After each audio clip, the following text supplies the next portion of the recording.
I owe a particular debt of gratitude to the people who helped form me during my first decade in Red Mills.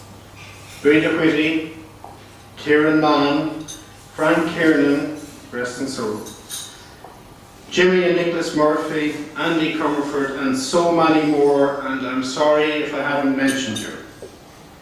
These people set the standard which I have always tried to match. A special mention to my old teacher Jim Hennessy from Burris VEC, who had a vision for me as a clerical administrator and taught me how to type almost secretly, because at the time that was considered the sole profession of ladies. Thanks to all the Connolly family for looking after me, and Mary Jo and Tom for so many years.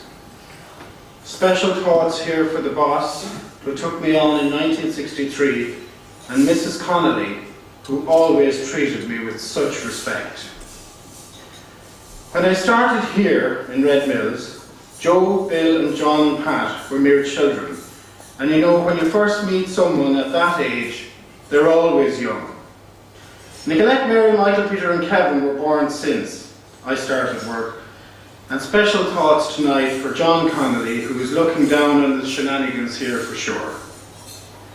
I'd like to remember also people like Tom Mann, the truck driver, and Tom O'Neill, mechanic, who both died too young and suddenly while working at Red Mills.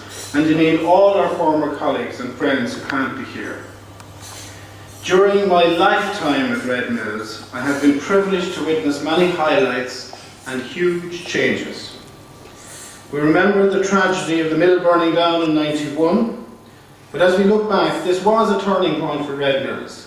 Look at the way the business has evolved in the meantime in the last 20 years. When I started in Red Mills, it was 90% pig feed, and today you hardly see any pig feed on the sales ledger. Since then, we saw the development of special feeds, dog foods, and especially horse feed, starting back in the 1960s.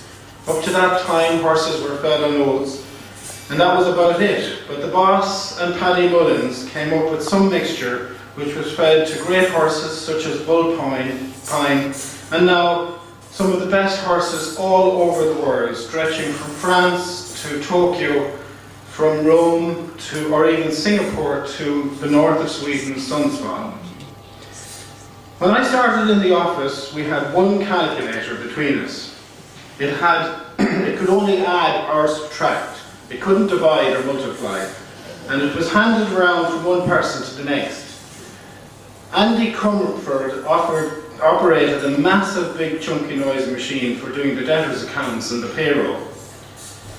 I don't think we even had a photocopier back then, but I don't know how many people in the room, and maybe a show of hands, does anybody know here what is a Gestetner, if I have the pronunciation correctly? It was one of those big massive wheelie things, thanks Michael, it was one of those big massive wheelie things for photocopy. So when they actually came along in the office, they were massive and occupied half a room full.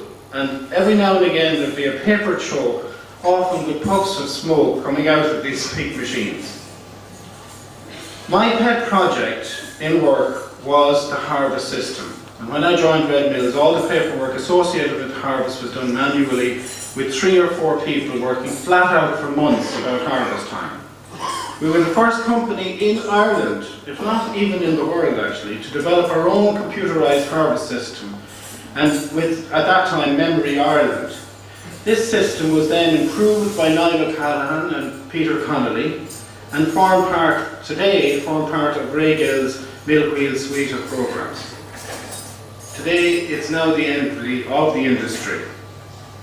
I first started working on payroll back in '72, with when Frank Kiernan retired. Hundreds of employees have passed through the payroll, and I've written a few P45s as well. And I'll shortly be doing my own. Actually, I think I'll leave it to Colleen, who is taking over payroll. I wish her well, and I hope she sticks with it for another 40 years. Just to finish, I always remember my interview in September 1963, meeting the boss for the first time. He stood with his back to the Alvin Blanche dryer in the upper yard, me 16, and to me he was an old man, he was 44.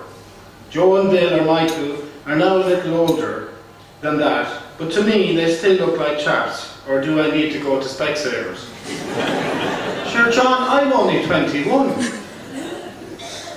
Back to the interview. I was so nervous I didn't even remember what the boss asked me. But anyway, I must have answered everything okay, and I started the following Monday on probation. And you know, I can never remember ever being made permanent. In the company, there was always a great emphasis on honesty, and my philosophy